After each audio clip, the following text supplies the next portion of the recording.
geographer and restoration practitioner. As a research fellow, she works alongside mana whenua to understand the impacts of Ngā Rākau Taketake research on their aspirations to protect, cure and restore taonga species in their rohe. Te ahonei kua hono mai, so thank you and welcome to Leane.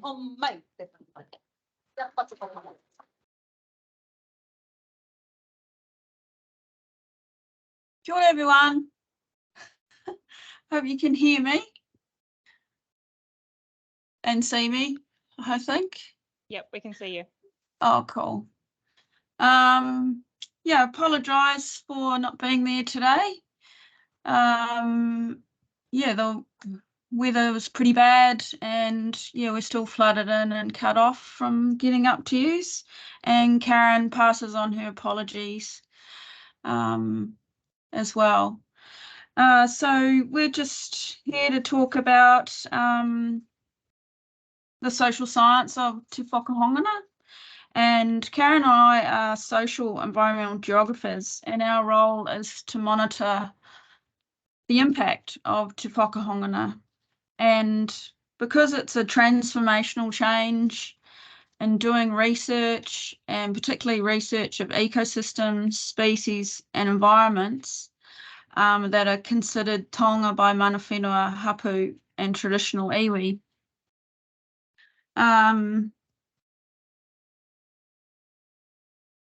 So we're essentially trying to monitor a state, shifting from a state of researchers' discovery, which is entrenched in the science system, to a state where researchers practice of relationality or particular ethic and an expression of values and worldviews, where creativity is centred in the research practice and critical conceptualisation of worldviews and knowledge and values are seen as essential to the research practice.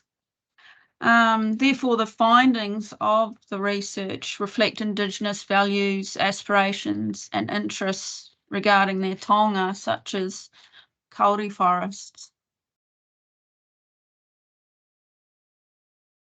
So we've developed a monitoring the impact of Te Whakahononga framework, and it's structured around these 6 broad and overlapping themes, which we are examining and assessing the presence and absence of.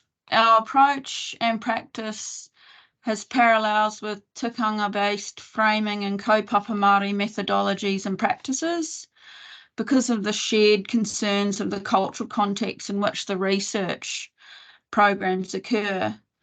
We are drawing also on monitoring systems and social justice theory and methodologies so that mana whenua and hapu have a strong voice in a predominantly Western and colonial worldview. I'm just wondering if I can just move myself out of this. Yeah, that's a bit better. There we go. Sorry. Yeah. Yeah, so the findings are relevant and meaningful for mana whenua and scientists when it comes to working on taonga and ecosystems and species. There are 6 themes. They're not exhaustive because we're just beginning and shaping this monitoring framework to capture and describe actions that drive correct and tika behaviour and ethic used and practiced in the research, from the design of the research project right through to outputs such as writing, reporting and publications. Therefore, tikanga, mātauranga, social justice and ethics form the heart of the monitoring framework. So just quickly, you can just see here, for example, co-design, you know, what is the purpose of the project, its inclusivity process, the relationships, you know, within the hapu and between hapu, and then also relationships with scientists, the presence and absence of those relationships, the value of the research, the value to whom, you know, who's benefiting from this research. The sensitivity and the capability is a large part of what we're monitoring as well, is an ethical approach to human and non-human in the way that the practices are used in the research or not used. And non-human meaning kauri forests, kauri trees, konga species. The other theme is the application and uses of tools and technology. I'm sure Waitangi talked a bit about that, where the presence and absence of the uses of those tools and technology and what it's empowering mana whenua to do. And then knowledge production and co-production is a large part of our monitoring framework.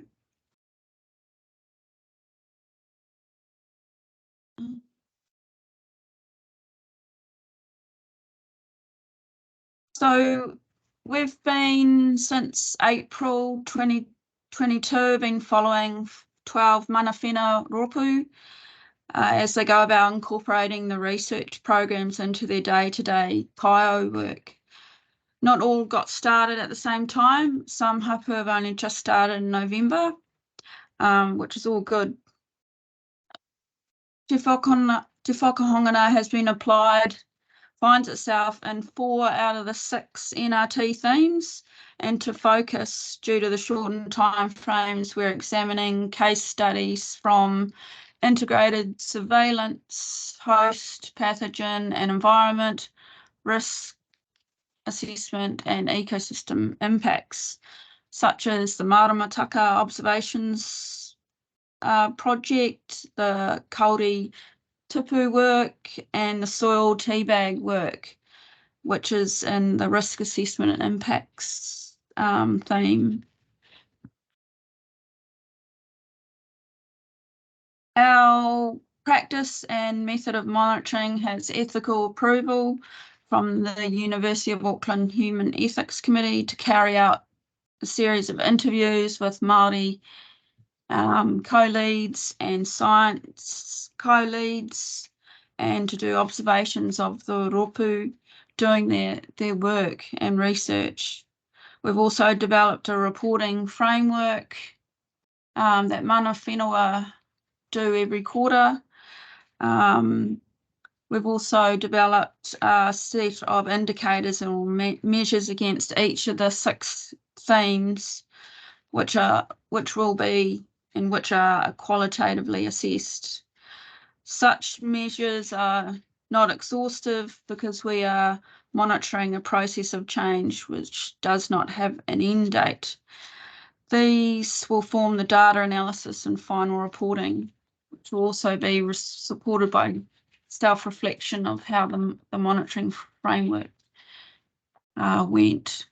We're due to finish in March next year, and we hope the findings of this work will support actions regarding futures of Tonga, and that the monitoring framework can be used post Te Whakahononga and NRT by others, and when designing research projects that are at the interface of science and Indigenous science.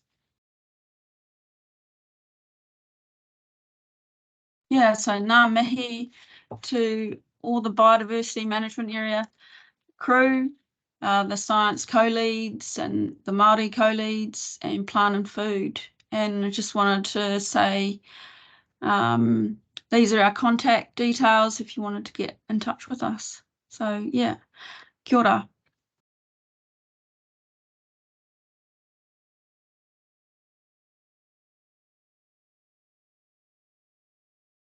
Just wanted to thank you. I just want to say that the smuggy wouldn't have happened. There was a lot of people who informed the smuggy, but it's especially like to thank Mark Williams and Adam Combridge at Plants and Food, who took up the challenge of holding the contract and the project on behalf of the NRT Maki. Kia ora.